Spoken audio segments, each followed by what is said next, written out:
Welcome back. Thank you so much for staying with Monday Special. We're talking about cults. Where do you draw the line? I'll introduce you to our panelists tonight.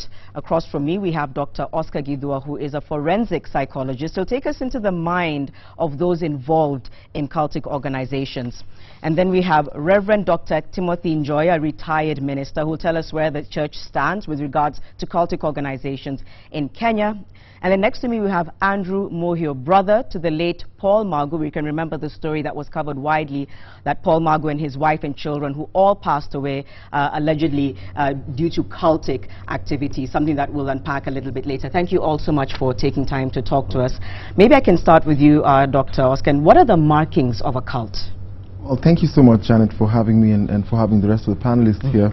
I think that a cultic organization is, first of all, we have to go to the definition. It's any group of people that decides to believe solely in something specific or even a person who's specific. Now, of course, if I said that, that would mean everyone, including chamas that everyone believes in. But the true kind of cult we're talking about today is one that, that believes in things that are out of the ordinary, out of the norm. And most of the times things that are not really socially acceptable or even things that we can actually identify with. So I think that's what it is. I know there's different types. There's a therapy cult, which I don't want to get into. We're talking more about religious cults. Absolutely. Is there always a religious connotation when it comes to cults? Not always, because of course you have even political cults.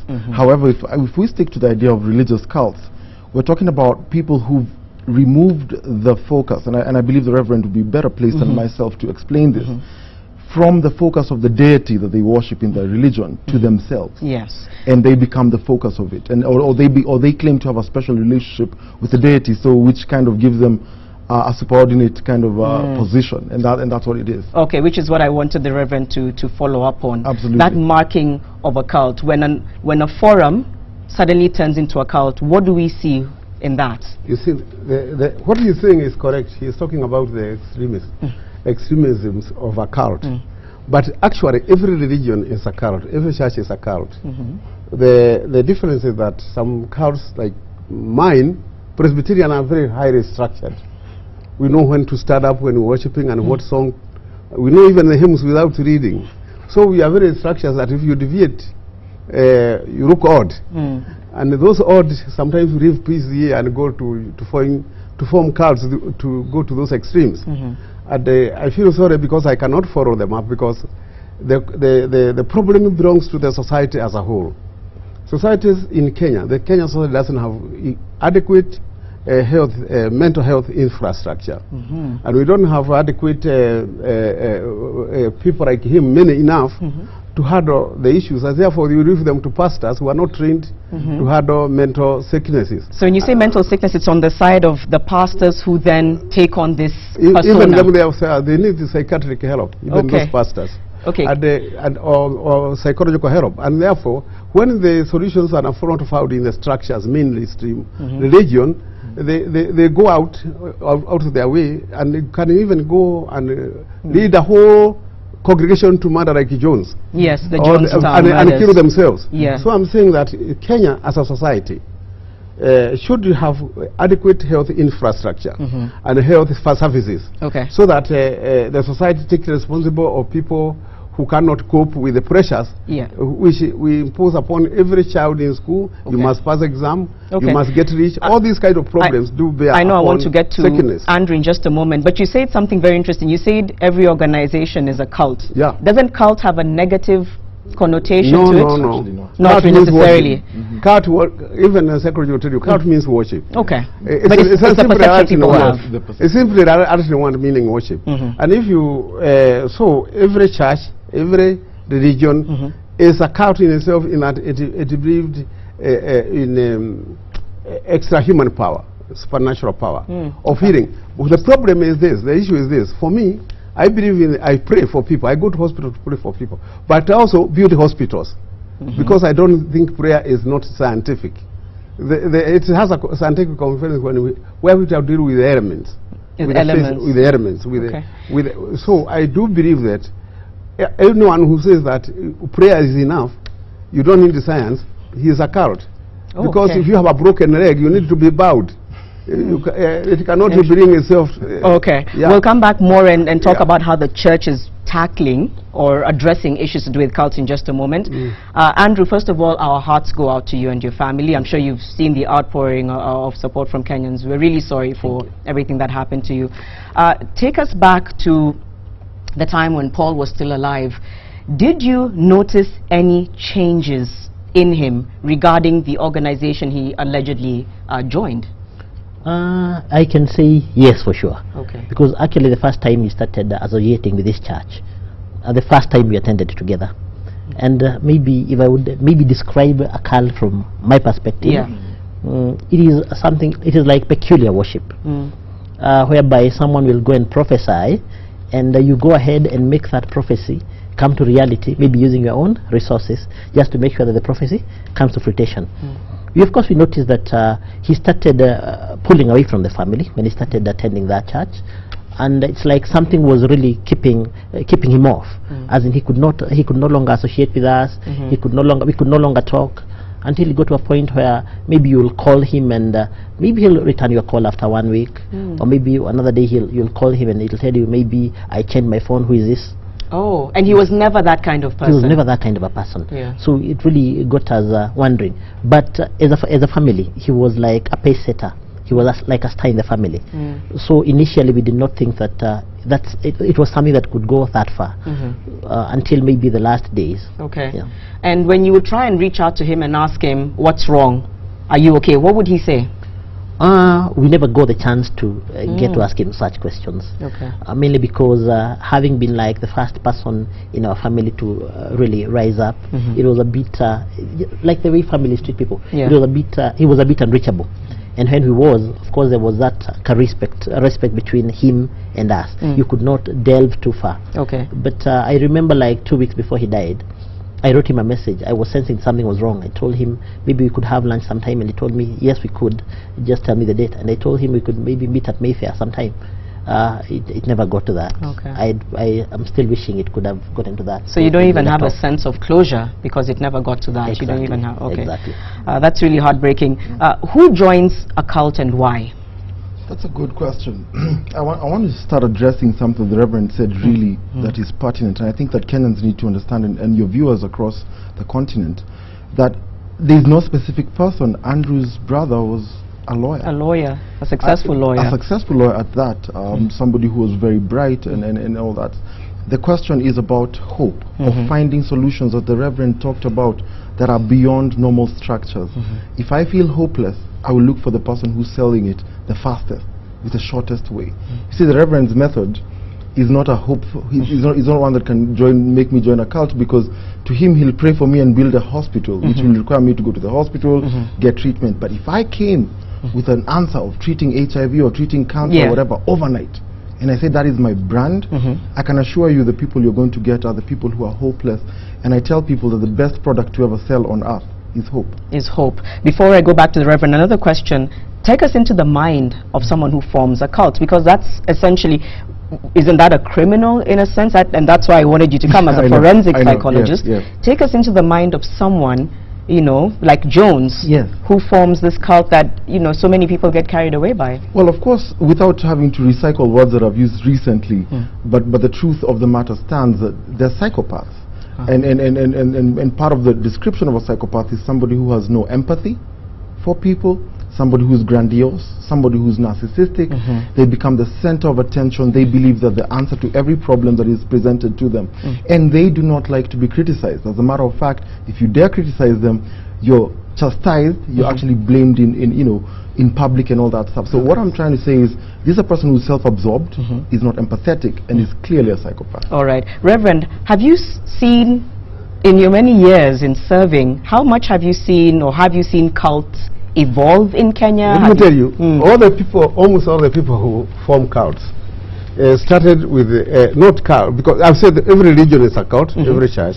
Those people who go to those extremes, fanatic ends, are not we should not blame the cults, unless we want to say we abolish all religion. We should blame the society, because when they became psychopaths, they became grandiose. When they became, these were symptoms of mental need, need for mental health. And the society, having not catered for them, they left all these issues to religion, when religion could not handle them. I don't think religion is a cure-all. It's not panacea for every sickness. It's not a panacea for it. Okay. And I'm saying I'll pray for his patients to heal, because healing is part of God's healing, every healing. But sometimes God uses medicine or some other way, or science. So all I'm trying to say that we cannot blame even the person himself. I wouldn't condemn or stigmatize. And this is the problem with the Kenyan society. We stigmatize people who become psychopaths. Or like every president in Kenya will have sick politicians who become psychopaths. That's a cult, isn't it? Okay. It's a cult. I'm saying those people, we think because they are politicians and they are educated, they are not sick. To become a psychopath is self-sickness. Okay. So I'm saying the society the society creates those psychopaths, and it doesn't create a mechanism for healing them. Let me ask you a quick question before we have to take a break very shortly. But what is the church doing, perhaps, to address the issue of cultic organizations, if I can ask that? Some people would ask, what is the church doing to monitor how these forums that start innocently transition into these massive cults? I think where the church has failed is that it has not urged or helped, you see, to help the government and the society to destigmatize mental need, mental people who are traumatized, people who have failed, people who have not, their hope for jobs have not occurred. So because the church has not looked for ways to arrest those problems, itself is in them. So I'm saying that as society as a whole ought to be involved in not only destigmatizing sickness, people who are psychotic or neurotic. We need to be taking care of our people and healing them, and I think as a society we need to have better, not malaria alone.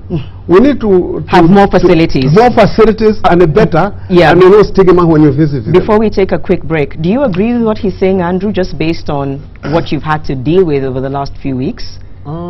Yes, to some extent, but it is not more about the health facilities. You know, religion in general is about spiritualism.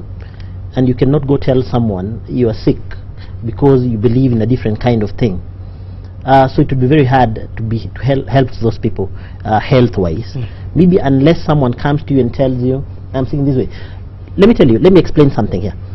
When you see these people following these leaders, maybe the cultic leaders, they are following because they are gaining either financially or materially. That is why someone will come and tell you something, maybe perform a miracle to you, but make sure that, or what he has prophesied, make sure that thing is delivered to you, so that you can continue following. This person is not sick. The person who is following is not sick. And even the person who is doing this is not sick. But maybe, I don't know where we can draw the line between spiritualism and health. Maybe that would be a bit tricky. That would be a bit tricky. Okay, we do have to take a short break. Remember to send in your questions or queries to using the hashtag MondaySpecialKE on Twitter, or text us on 22422. Leave your name and location. We'll be right back.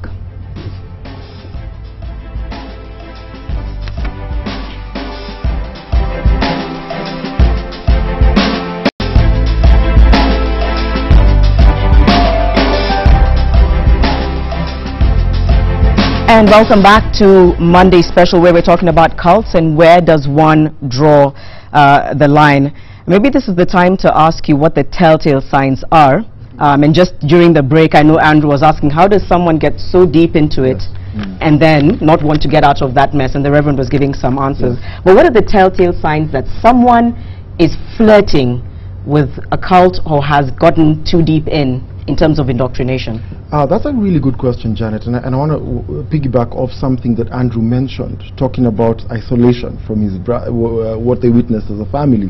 When somebody starts to isolate and somebody starts becoming more indoctrinated or starts talking about some things or obsessing with certain verses or certain texts, that is one of the signs, because what happens is the cult leaders are using the tactic of dividing and isolating people to prevent to be scrutinized. Yeah. One of the biggest things is that if we scrutinize things, we'll know the answer. But then you start doing something small. Today it's your clothing, tomorrow it's what you watch on TV, next it's who you listen to on radio. But before long you get so deep into it, but guess why you don't get out? The authority that tells you to do all this is God. Yeah. And who questions God? Yeah. And that right there is the problem. The problem that we do not as a country believe that we can go to the authorities of people who have actually had the moderate or the structured religion that we're talking about that can actually guide people. When you go into a cult, the question, God is this unquestioned being or deity that if you dare question, all your wealth and all your life will come to you. And so the tactic of fear, simple yet so powerful at the same time, is why you don't even want to question yourself. Before we come to you, Reverend Andrew, what did you see? You mentioned that you saw Paul lose a lot. Tell us about the extent of his loss regarding the sacrifice he made just to be part of this organization. Mostly, let me say it was about financially, about almost losing his businesses, because I think he was so engrossed in this church thing. Let me call it church thing. He was so engrossed that maybe at some point he did not even notice that his businesses were being run down. And sometimes maybe even just arbitrarily closing down his business. He would come and tell you, I'm closing this business today, and not giving any particular reason. When you'd ask him, he wouldn't give you a reason. He can't give you a reason. It's his business. You can't really follow up. The other thing is that he feels like he has an obligation to really help out, like give foodstuffs, donate money all over, donate his cars. As in, you could not understand what someone like him, a lawyer, someone who was so bright, you could not understand what he could not see. And then, of course, you could not go tell him, open up your eyes and see. It was impossible. But the loss was huge. The loss was huge in the end. One thing I am happy to have as a psychologist here, a forensic psychology, he knows that death is a process. It's not the day you go and hang yourself or you shoot yourself. It's a process. A process which when he started involving his family to die with him. Like Samson, Samsonic example. Samson died with other people. You see, death is just like life. You live it, and it takes time. So what I'm saying is that when people join a cult, we should never condemn the cult, because all religion is cult. We should know that all religion has limitations. It doesn't have all the answers. If anybody who gives you an answer, that's what you are defining. We call it cult normally, but everything is a cult with religious. But I'm saying everything that has every answer for everything, that is deadly. Absolutely. And we should be honest, because there's nothing other than God in this world which doesn't have limitations. And the moment a person tells you, I will multiply your money, I will heal you completely, and and I heal it, he should be arrested. I'm literally meaning it's a crime to make false promise or false advertisement. Anyone who says, I will heal you, disease which we know he is not to heal, like if you have advanced diabetes. Then that's a crime. It's a crime. By saying to promise an answer which you don't have, it's a false promise. And I think when people come and they make those claims in the name of God, they are abusing God, not only the patient. Absolutely. What are now someone who's coming out of it or who's trying to start over? What are some of the tools, so to speak, they can equip themselves with healing from something that's traumatic, that in the sense for like Paul, Andrew's brother, lost everything? What are some of the tools to begin that healing process to move on from life? Definitely. I mean, they need support from stable, like religious organizations as well. Help from therapists, for example, psychologists. Of course, being a psychologist, I will say that I think the reason why I got into this profession was because of that. What are those answers that you actually help a human being with another human being walk through life's problems together? They need to also have a very strong social connection. The #1 predictor of psychological health is social connection. If you realize what's going on in our society, we're becoming more disintegrated. And so people are more isolated. Exactly. What about a family? How does a family begin to intervene? Like Andrew was saying, you'd ask him questions, he'd ask the brother questions, and you can't really, at some point, that's his business, he's closing it down, but you want to step in. It's sensitive. How do you go about that as a family member? It's difficult, because part of the reason why these cults are running around with impunity is because, do you know, you cannot hold these people criminally responsible until a person who's been abused by the cult leader actually steps up and puts up claims. The problem is if, unless Andrew or other family members were going to come and urge him to actually put in claims, there was no way of doing that. And remember, you're going against a deity. So that's why the problem is, how do you sue God? Yeah. And the problem is now when you start getting to that, the line becomes very tricky. And that's why I ask for Kenyans to be more skeptical. Yeah. And I think the word that I use is skeptical more than cynical, where we interrogate the facts. If somebody cannot tell you something that you can actually point directly to the good book, or if it is so out of mainstream teachings, that is where your biggest red flag is. I've even seen people who, at the end of the month, the first thing they do is give all the money to the church or to the organization first, and then they ask for pocket money from them. At that point, some measure of skepticism needs to be taken. And as a society, we are at fault. We don't read enough. Janet, we don't. Yeah, and also there's also an element of fear. And in fact, there was someone who had agreed to come on the show, having escaped a cult, and towards the end said, no, I fear for my life. Absolutely. So that's also something that I think you see a lot. Yes. Reverend, what can educators, clergy, and others do to protect young people against cultic recruitment? First of all, we are bad on teaching children catechism.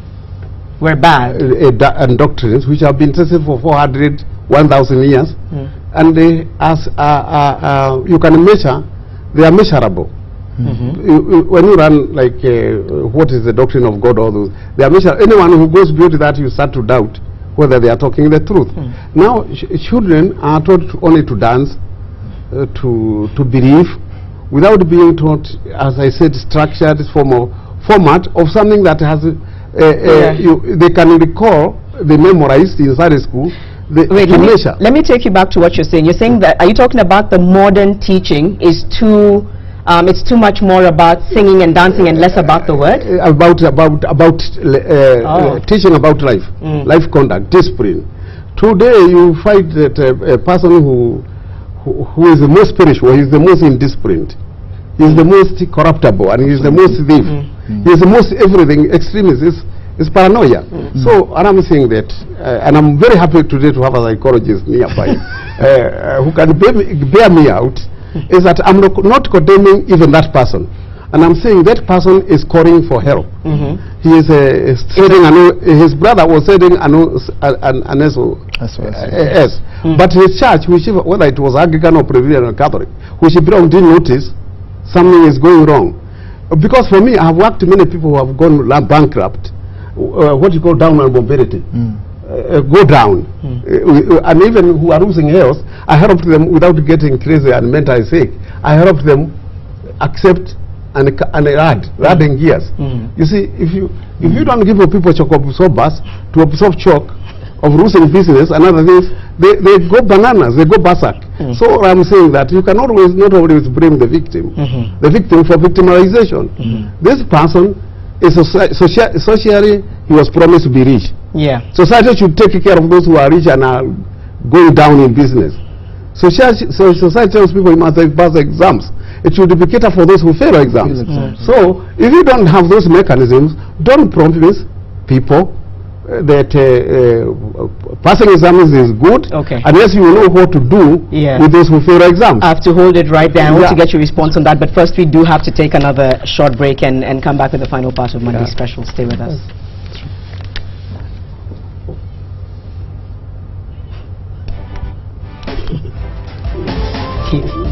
Those who succeed must also. We're back with the final part of Monday Special, talking about cults. We've talked a little bit about the telltale signs and the intervention, and now I want to get some parting shots all round from the three of you.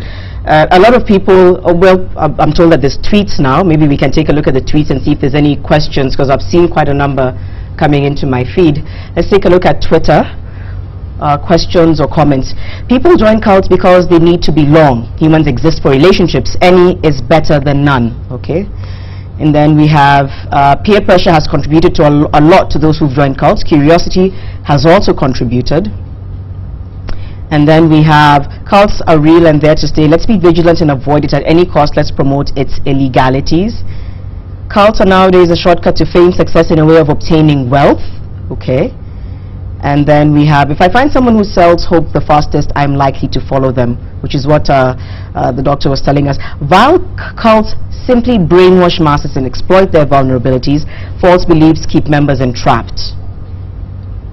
And then cultic leaders are great psychologists. They begin by brainwashing their members and discouraging reasoning. All very strong views, some of which we've touched on over here. So someone is asking about exit counseling and how it differs from deprogramming. I don't know whether that's got anything to do with cults. Why do people leave cults? Is it easy? I think you touched on some of that as well. And then someone else is saying that there needs to be laws that monitor the springing up of all these organizations claiming to be talking in the name of God. Maybe I'll ask the Reverend that. But as we wind up, what are your thoughts on going forward and how Kenyans can protect themselves and their loved ones from flirting with and eventually getting too involved in cults? Janet, without a doubt, our country's value system is non-existent. What we value as success, what we value as a direction ahead, has really been pointed only to materialistic things, only to things about how many trips do you do abroad and all that stuff. Where do we get answers to it? My father, who's worked for the last 42 years, is not as rich as some people that I know who've worked for the last 2 years. So the question is he a successful person by being a pace setter, or is this person who worked for the last 5 years successful? Our society will say this other person is. Our problem is when we don't find our things working, our problems, we want microwave solutions. So therefore, we predispose ourselves to feeling hopeless because of the meaning we've attached to some things. Therefore, we go to seek solutions, not in Reverend Joel's church, where he's going to follow science and religion. They go to where the only thing that you can do is a black box solution. I'll pray for you today, tomorrow you have a Range Rover. Wherever that happens, and that's what the problem is. I want to say, let's be more skeptical as a society. Let's go back to being more moderate about what we follow.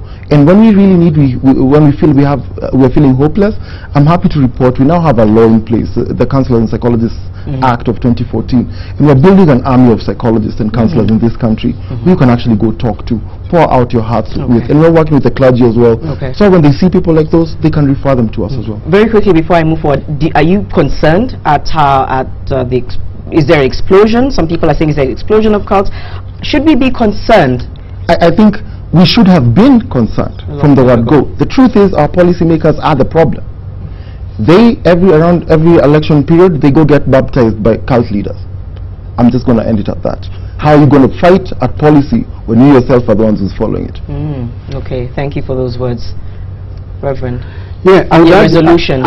I would urge churches to continue and to revise their position, even though they are going to be Pentecostal, charismatic.